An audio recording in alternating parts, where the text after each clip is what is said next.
All right, cool. All right, so yeah, let me. I'm gonna kind of shrink that thumbnail a little bit, so I won't be able to see you guys. So if you need to talk, yeah, just speak up because I won't really be able to see any visual cues that you're about to say something. So okay, so this is the project for the last homework review that we worked on, and it is, you know, sort of like a product page, and products have many reviews to them. So if you click products, you know, it shows all these products. If you click view, then it shows, you know, all of these reviews here. So we're going to kind of use this as a sample and try to add some styling here. So what we have, let's just kind of go through how this page is working. Basically, this page that we're rendering in the DOM is coming from this code here. It is my product view.js component. So this is kind of like a product show page. So like when you click on a product, for example, small paper shoes, it will take you to this page that, you know, appends the ID number for that product at the end of the URL, shows the relevant information about that product, shows reviews, and then allows you to add some new reviews.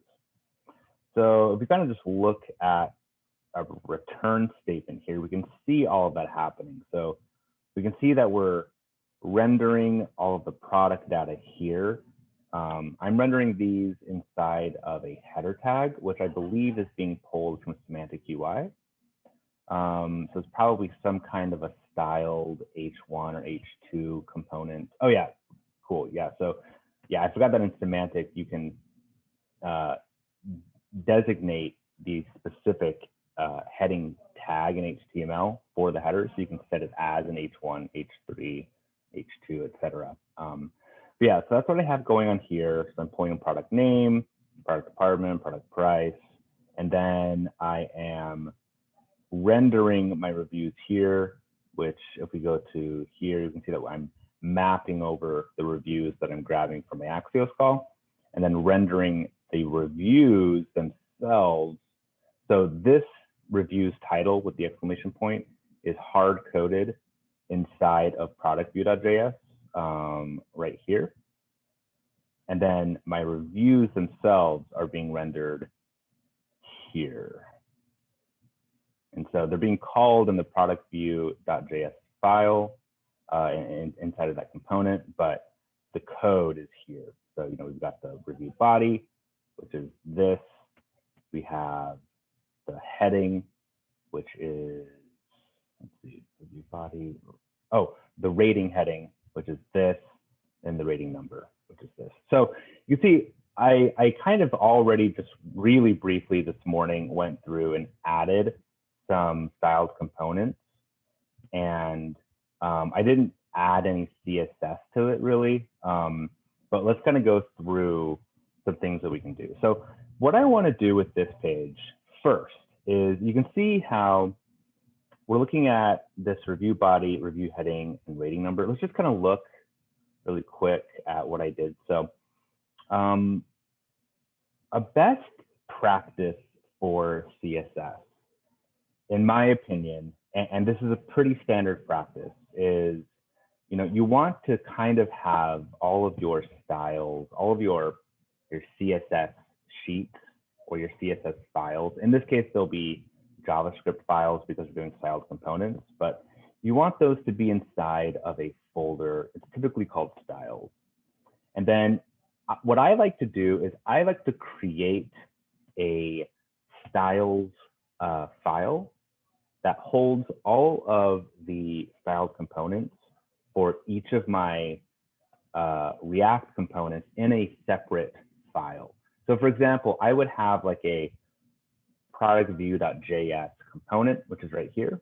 And then in my styles folder, I would have a project view styles.js component. And in there is where I would basically define all of the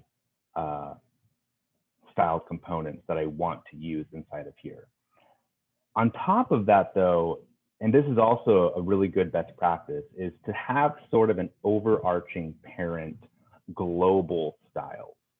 And inside of the global styles is where you're going to set some very basic parameters that will essentially apply kind of across the board to your entire app, your entire website.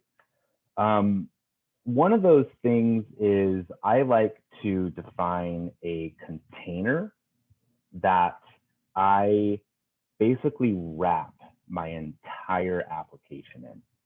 So in this case, if we go to my app.js, you can see that like I have like a nav bar here that I'm importing. I have a switch statement with some routes there, pretty basic, but you can see that like outside of the nav bar, I am wrapping my entire app and all of my other components that will be rendered inside of this container tag. And this container, I am pulling straight from Semantic UI React. So if we go to the Semantic UI React documentation, we can look at container. And you can see that a container limits content to a maximum width.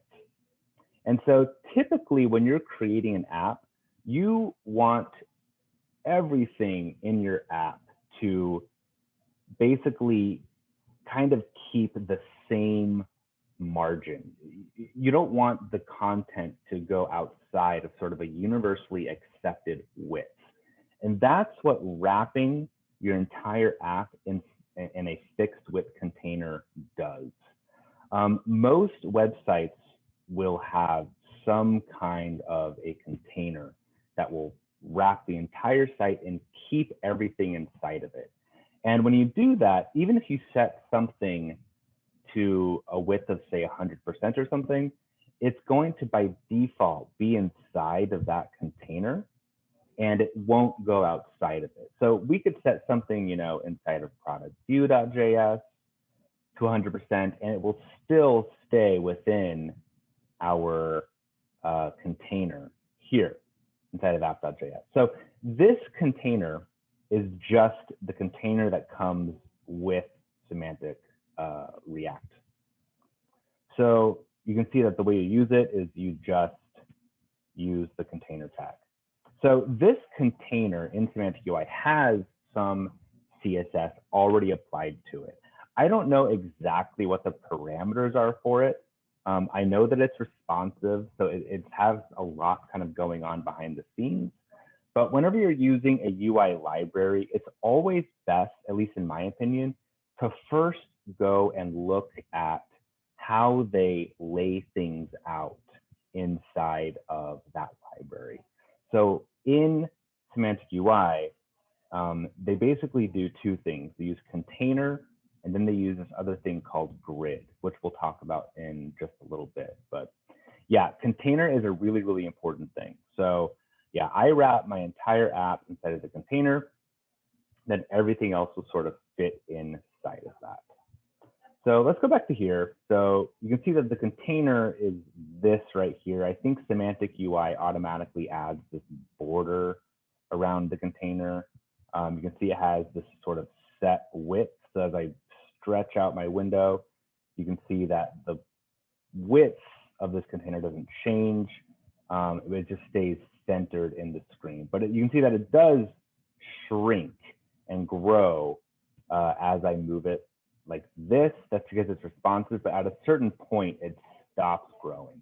And that's going to be that max width. So yeah, again, the UI libraries that you use will usually come with a series of containers that you can use. I definitely recommend using those and wrapping your entire app in them. But you can also create your own custom containers. And that's usually what I like to do, even if I'm using a UI library, is I will take their container and then kind of add my own stuff to it to make it behave how I want. That's kind of a little bit more advanced thing maybe, but it's a good thing to know and to be aware of, that you are able to do that. So, okay. So here's our page. What I want to do is I have this title here that's kind of like designating that, okay, this is now the reviews section, and beneath this are going to be all of my reviews. And right now they're just kind of stacked on top of each other. So like this is one review. We have the review body here. I didn't give a review title. I probably should have, but that's fine. We have the review body here. We have this rating word, and then we have the actual rating itself, and then the next review starts. And it's just kind of all stacked there, and it looks really bad. The sizing is all wonky. So what I want to do actually is I want to have the review be here, and then I want the rating to, instead of being beneath it, let's just say we want it to be up next to it. So it'll have the review body, then we want it to say rating, and then we want the rating itself, the number, to be to the right of that. So we want everything to kind of be in one horizontal row. So if we look at how it's set up now, which is going to be in our review.js file, I created some custom styled components. So review body, which is this part, rating heading, which is going to be this, and then rating number. So if we go to my global styles, so I'm just going to do everything inside of my global styles sheet. Normally, I would create kind of these like highly modularized style sheets for each component, but this is just going to be a demo. But basically, so I have the, let's see, what was I looking at? Review body, yeah. So review body, so we have an export const review body, and this is a styled h2 tag. And I have some CSS here that I already wrote, but I commented it out. So this is currently not being applied. So currently, all this is an H2 that is called review body. So when I, call a review body tag here, it's really just an H2 tag because I haven't applied any styles to it. I've commented out whatever CSS I have there. So, I could just write, whatever I want, and that'll show up, and it'll be, the same for all of them. But yeah, so the review body is going to be an H2 tag. The rating heading I set as an H3. The rating number I set as a styled H3 as well. And then I have this review container, which we'll get to in just a second. But okay, so that's what I have going on here. So the first thing I want to do is, before I start looking at like sizing and font size and all that stuff, I want to get them laid out how I want. I want to have them all laid out in a row horizontally as opposed to being stacked on each other. So the way that you do that typically is by using the CSS Flexbox. Flexbox is a relatively new thing in CSS, which is the greatest invention of all time. I don't know if you guys ever tried to do any CSS like 6+ years ago, but to center things and to get things to be in a row and like divs and the individual HTML elements, you had to like mess around with this float tag, and it got really complicated and really messy really quick, and it was the most annoying thing in the world. But then they came out with Flexbox, and it is the greatest thing ever. Like, I absolutely love Flexbox. So I'm going to send something to you guys really quick. It is this reference sheet right here. So this is a reference sheet for Flexbox. It's on the W3 Schools page. Normally, I would never, ever recommend to follow the W3 Schools page. I think their stuff is kind of outdated. It's not written very well. I would much prefer to go to the Mozilla .org, the MDM web docs. They have way better documentation, it's more up to date. So I would definitely recommend here. But for some reason, I like how the W3 Schools explain Flex Container. And it just makes sense to me the way that they sort of go over it and the way that they teach it. So I'm going to send you this link. So they have this CSS Flexbox here, this like section, and if you click the first one, it doesn't really have any useful information. Most of the useful information is going to be here inside of the Flex container section. So let me copy that and send that to you guys.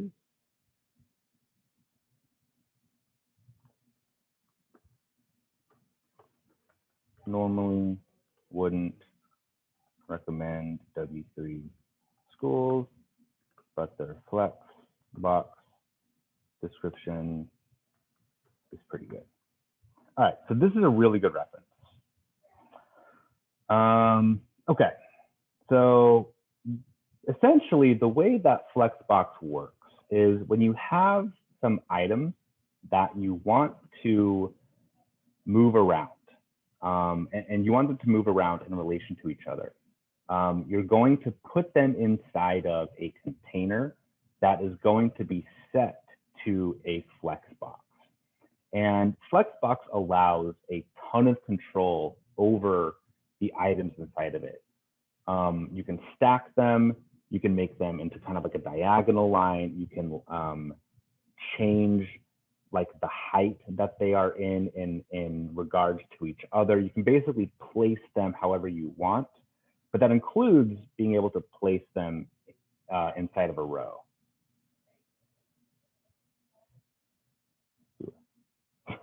Okay, yeah. So Danielle agrees with me. It is one of the only good things on W3 schools. Okay, so what we're going to do is we want this stuff, the test, rating, and the number. So it's basically the review body, the rating word, and then the rating number to be in a row. So what we're going to do is we're going to place the entire review inside of a div, and we're going to set it to Flex. So what I did is I came down here and I created a styled div that I called review container. So basically, this is going to be the container div for each review. So I want each review. So I want this review to be inside of a review container div, and then I want this review to be inside of its own review container div, and so on. And every time I make a review, I want it to be inside of its own review container. So I'm going to put the review container inside of the review.js, and I'm going to surround all of the content in my review inside of this review container. Okay, so basically all we've done to this point is we have some H1s, or I think they're H2s and H3s, that are surrounded inside of a div. And you can see that it's not really working. So the first thing we're going to do is let's comment out this CSS here that sets our display of our div to Flex. So we're going to comment that out. Okay, so we can see that the first thing that this does is it changes how this looks just right off the bat. What Flex does by default, sort of automatically, is when you set the display to Flex on a container, so a div or a span or something, all of the children, all of the items inside of that container, so in this case, this stuff, is going to stop stacking and kind of like float to the left. And so rating no longer is going to be underneath test. It's going to go to the right of test on the same line and bump up against it to the left. Then the number is going to do the same thing. It's going to bump up to the same line and then get kind of left justified and push over right up against this. But you can tell that like it looks like they're still stacked on each other. Like we have the body here, but then we have the word rating. And yes, it's to the right now of this, but it's still underneath it. But the number is not. So like it's kind of weird. It's like, why Why is it doing that? Why is that happening? So let's kind of talk about that. Whenever you're working with a semantic UI library, or sorry, not just a semantic UI library, any library, so Bootstrap, Foundation, Materialize, there's a lot of UI libraries. All of their stuff is going to have a ton of baked in CSS. Even when we just use a normal tag like NH3 or NH1 without any of our CSS applied to it, it is automatically going to have a lot of CSS. So whenever I'm styling, and this is true not just when I'm using a UI library, but when I'm just doing any CSS styling in general, I work a ton inside of my inspector. So I'm just going to go ahead and open up my console, but instead of the console, I want to go to the elements over here. And I'm just going to pop this out just so I can kind of look at some things side by side. Cool, that works. Okay. So what I want to do is I want to look at like what is going on here, because technically just by doing this, just by setting this div to flex and then putting these guys inside of that container, that should by default put them all on the same row right next to each other. But there's like some funky stuff going on here. So to figure that out, what I do is I use my dev tools. So let's go ahead and go in here, and I'm going to inspect this. Let's see what's going on. Okay, so we can see here we have this div. So this div has this funky class name. That div is my styled component div, my review container. So when this gets compiled to the raw HTML that gets actually rendered to the DOM, it's going to get a weird class name, kind of like a code name. We don't need to really worry about that name, but we can kind of infer and figure out that, okay, this review container is a div and it's surrounding these elements. So that means that this div here must be this div here. Okay, so we know that. And you can see it says flex, which is true because we set that div to flex. So that's all good. Okay, so we got our div here. That all looks fine. It has a bunch of extraneous, not like padding. I'm not exactly sure what that is. Doesn't really, I think that just means that there's no content over there. But yeah, but this div looks fine. You know, we've got all of our content sort of inside of there. We could add some padding and some margin to kind of spread those out, but we don't really need to worry about that right now. So let's go down to the first H2. All right, so this is where we have our review body, which is an H2 tag. So this looks pretty good. You can see that there's some blue over there, and you can tell that there's a little bit of margin underneath it. It's that sort of orange bar. That's not too weird. You know, that margin is okay. But let's go to the H3. Oh, okay, boom. Right here, we can see our issue. So there's the blue that's surrounding the word rating, but then there is some margin on top and below rating. That margin, I did not add. Like all I did was set the rating heading to be an H3. So like I could swap this out to just be an H3 tag, H3, hit save, come back, and it's going to be the exact same.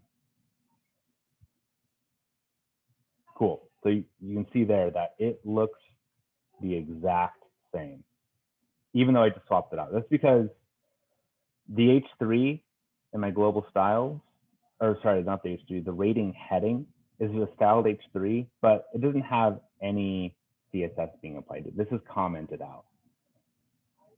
So we can tell right off the bat that, okay, semantic is adding some margin to their H3 tag. So every time you use an H3 inside of semantic UI, it's going to have that weird margin at the top and at the bottom. And that is what's pushing this word rating down. It should be up here, but because there's margin on top of it, it's being forced down underneath test. So what we can do is we can get rid of that margin. So what I'm going to do is the first thing is whenever I'm like kind of like troubleshooting CSS, I will look at this and I'm like, okay, so I click on this H3, I can see that there's some margin at the top. I don't like that. I'm going to come down into here. And inside of here, you can actually add CSS that will be applied temporarily to the web page that you're looking at. And it's the greatest tool ever. And you use it all of the time whenever you're doing styling, style components in CSS. So I clicked on the H3. We come here to this H3. This is kind of like a little CSS style sheet that we can now kind of work in. I'm going to set my margin to 0. Let's see what that does. Okay, cool. So I set the margin to 0 for my rating. And what that did is it dropped the orange that was around rating, especially the orange on top. It removed that, and now it allowed rating to bump back up. Okay, cool. So now we have all of that in a row. We can go to this H3 because this is also an H3. We set this margin, or sorry, right here, it set that margin to 0. But if we refresh the page, that's going to go away. So these changes that you make in your CSS over here inside of your DevTools are just temporary, and they're just local on your system. No one else can see it. So you can actually change the CSS on like any web page you go to. Like we could come here, inspect the element, like mess with the CSS and kind of experiment, but it's just going to change it on our page here that we're looking at and on our computer. And when we refresh it, it'll go away. They're just local cache changes. But yeah, so we just did an experiment where we came here, we saw that there's some margin. We were like, okay, let's try just getting rid of it. That fixed it. Okay, so we know that we can go into our code and we can get rid of the margin in our heading. So what I'm going to do is I'm going to go ahead and uncomment that. And what this is doing is it's basically just setting the margin to 0 for my rating heading style component. I'm going to do the same thing to my rating number, and I'm actually going to do the same thing to my review body. I want to just start over with the margin. I want to get rid of any margin CSS that's semantic UI added automatically, because I want to set the margin. I don't want semantic UI to set that for me if I'm trying to customize the things. So let's go back, and cool. So I made that change. Now you can see that it's being applied. So now they're all in line. You can tell there's still kind of some like funky stuff going on. Like the rating is like a little bit above, like it's kind of being like pushed up somehow. There are some things that we can do to sort of dial that in. For example, we could like come in here and do like padding top, maybe like 2 pixels. So you see it bumped it down a tiny bit. Let's try 5 pixels. Okay, so that's pretty good. So adding a padding top of 5 pixels works. So let's go ahead and go back to our code now. And for the rating heading, we'll do padding top 5 pixels. And we'll do the same thing for the rating number, padding top 5 pixels. Save it. Let's go back. Okay, so refresh, cool. So that looks pretty good. So now we have everything in one line. So that's awesome. It still looks bad because they're all on one line. Each review and all of its information is on its own row, but it's all like squished together. So let's look at how we can fix that. So this is kind of a convention. Whenever you do display flex, you want to set your flex direction for the items inside of your flex container. By default, the flex direction will be row, but I like to define it anyways. It's usually a best practice, just because like different browsers leave CSS in different ways. And I think some older browsers still need to see the flex direction set. So even though Chrome doesn't need it, so like this being commented or uncommented is not going to change how it looks in Chrome. But on some older browsers, it could make a difference. So let's go ahead, go back here and okay. So they're squished together. I don't want that. I want there to be some space in between them. So there's a couple ways that we could do that. One thing we could do is we could come into each of these individually, our review body, our rating heading, and our rating number, and we could add some margin to the left and to the right and kind of like manually separate out how these look. So for example, if we came to the review body, that's going to be this bold text here. So the test, SFS, FSF, whatever, new review, best thing ever. That's going to be that part of this page. If I come in here and I go to my margin, and I don't know if you guys know this shortcut, but so there's margin, then there's like margin top, margin bottom, etc. And that's going to set the margin for like, you know, the top, bottom, left, and right of whatever you're styling. You can also just do margin and work with these 4 numbers. The 4 numbers are going to start at the top and then go clockwise. So the first number is going to be the top margin. Second number is going to be the right margin. Third number is going to be the bottom margin. Fourth number is going to be the left margin. So I like to do that. It's a little cleaner for me. I don't like to write out margin top, margin right, margin whatever. I just like to do this. But let's go ahead and add some margin right to our review body. So the first number is going to be top, so we don't want to touch that. But the second number we can touch. Let's give it like a 20. 200. Save. Let's see. Okay, and that did not make any changes there. Let's try adding an important tag.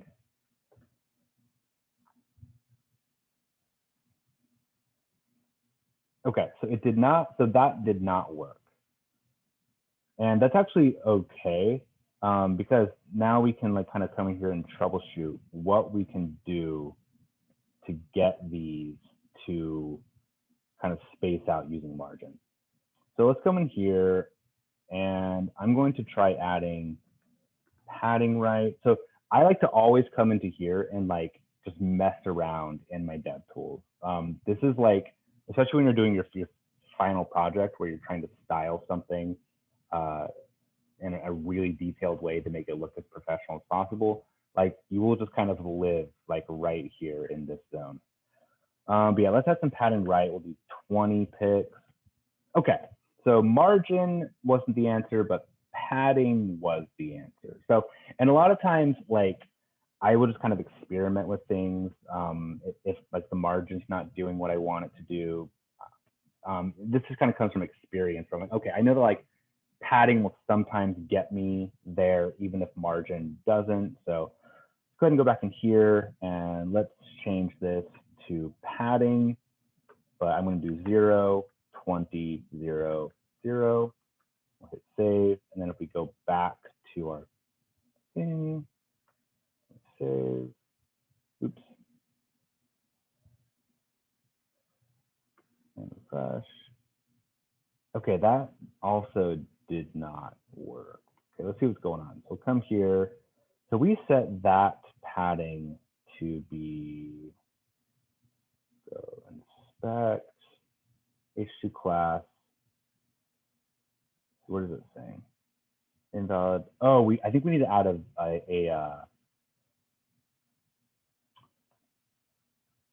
a unit, is my guess. There we go. Okay, so now it's working. Yeah, so I just set 0, 0, 0, 0. Typically PX, so the PX stands for pixels. It's like the unit of measurement that we're going to be using. In this case, there's a lot of them like EM and REM, which are actually a lot better to use, but we'll talk about that down the road. And usually PX will be set as the default standard of unit or unit of measurement. But I think when you're using JavaScript and styled components, you have to explicitly tell it that it's pixels. So, okay, we did that. Okay, cool. So that's working. So we got that padding there. We could then come down into our rating heading, which is this word rating, and we can add some additional padding there. So we already have some padding top. So I'm just going to do padding right in this case, and we'll do 20 pixels again. So that'll kind of push that out. Okay, cool. All right. So this is starting to look a little bit better. So basically what we did is we went in and we added some padding to each of these to kind of like give it some breathing room and give it some space. So that's one way to do it. The other way is, well, not the other way. One of the other ways that you can do this is you can do the align items tag that is a part of Flexbox. So align items has a lot of different properties that you can do. But if we go to align items, there will be, okay, cool. So there's going to be like, we can align items center, we can align items flex start, we can align items flex end, we can align items stretch, and we can align items baseline. And this is going to go through and talk about what each one does. So the center will align the flex items in the middle of the container. Flex start aligns the flex items at the top of the container. Flex end does the bottom, so on and so forth. So it's good to familiarize yourself with each of these and kind of what they do. But what we're going to do is let's just try adding it, the align items center. So let me pull up the page so we can see the change as it happens. So we'll uncomment, we'll uncomment out that line. Hit save. Okay, and let me actually get rid of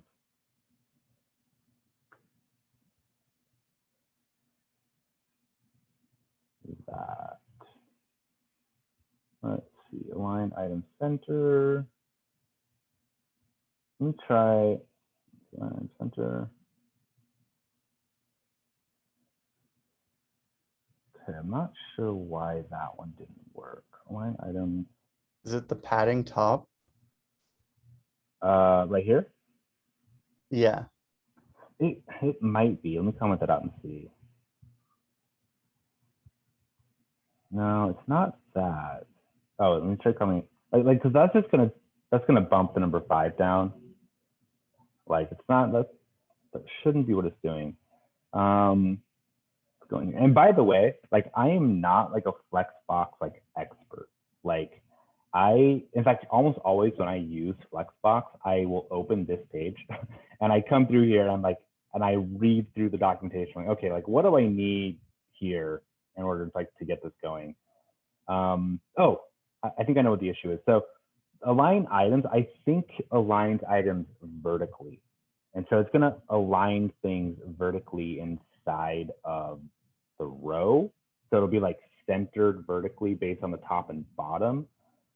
Because there's some default margin inside of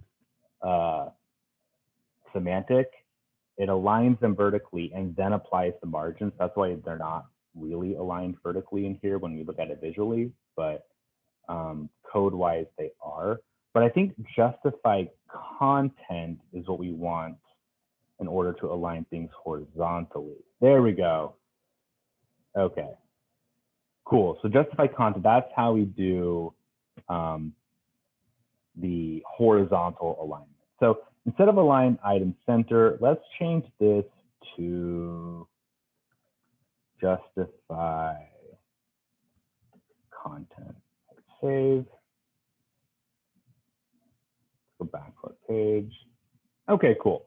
So that pushed everything over into the center to be aligned. And then we can come back and we can reapply our padding. So it'll be centered now and it'll have the breathing space that we want it to have. So again, I don't know if this is exactly, with the look that I'm going for or something. But justify content is a really powerful way to kind of block shift everything in a certain direction. So you can justify left, right, center. There's also some additional like flex values here. So yeah, I would definitely recommend reading over these because like space around, space between, they're all really powerful and do a lot of work.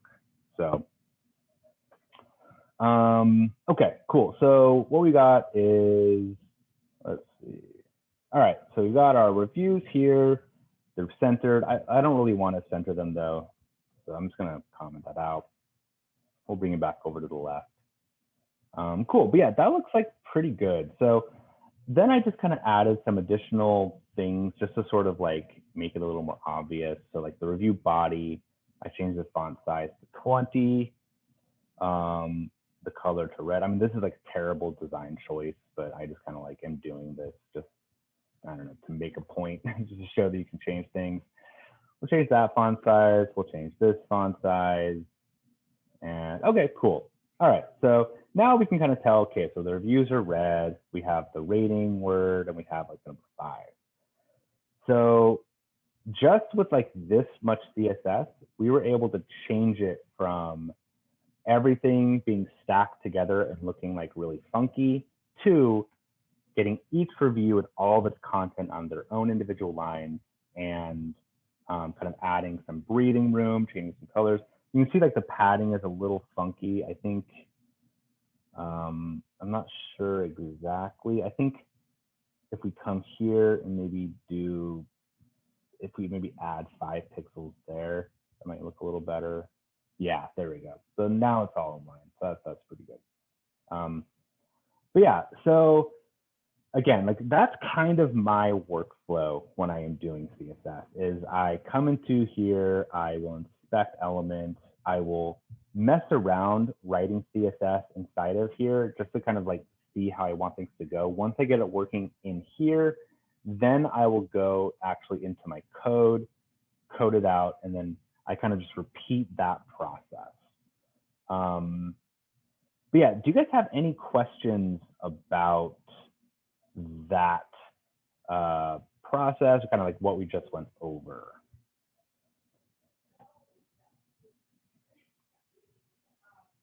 Cool. Do you guys have any questions about your own like specific like projects that you're working on, or like a specific issue or problem that you've run into that you maybe want to like troubleshoot together?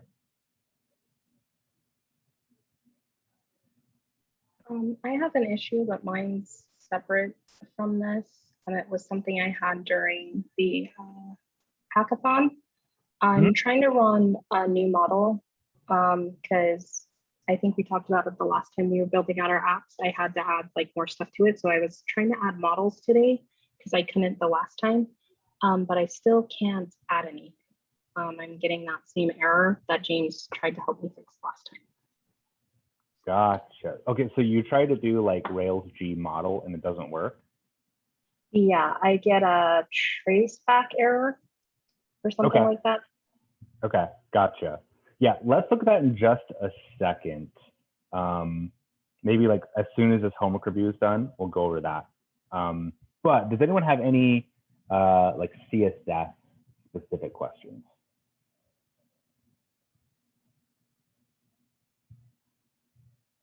Okay, cool. Okay, so Atiana, we'll go over that question. The last thing I want to go over, and we won't spend a lot of time on this right now, but is the grid system. So basically, every single UI library is going to have some kind of a grid system. You can also build your own. It just kind of depends on what you want to do. But basically, they have ways to divide up your UI into big grid-like sections, which really, really helps a lot. So for example, if we come into here at this vertically divided part of the grid, we can go to the try it. It'll give us some example code. We can see here that they have a grid. They're setting this divided tag to vertically. Then they're giving it a row with 2 columns. Then they do the columns, and inside of each column, they put their code. So this is kind of how they're setting up their grid here.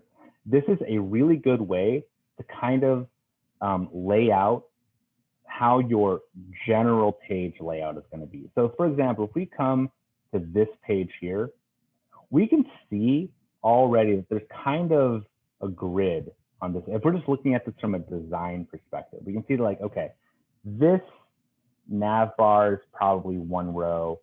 This kind of breadcrumb is a row.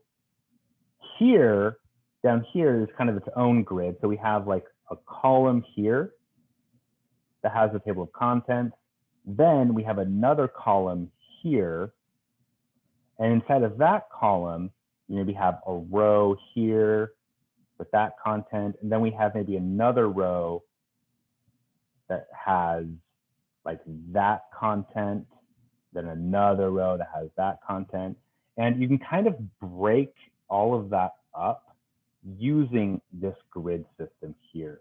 So I would definitely also recommend going into and looking at this grid system, because as you get into your final projects, you're for sure going to want to use this. It'll make your life way easier.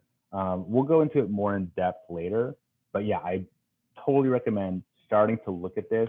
And if you have time, start trying to apply grids, containers, and Flexbox to all of your homework assignments. But yeah, that's like kind of all I have for CSS for today. There's some more stuff that we could go over, but I might save that for a little later. But yeah, do you guys have any like CSS specific questions that you want to review right now?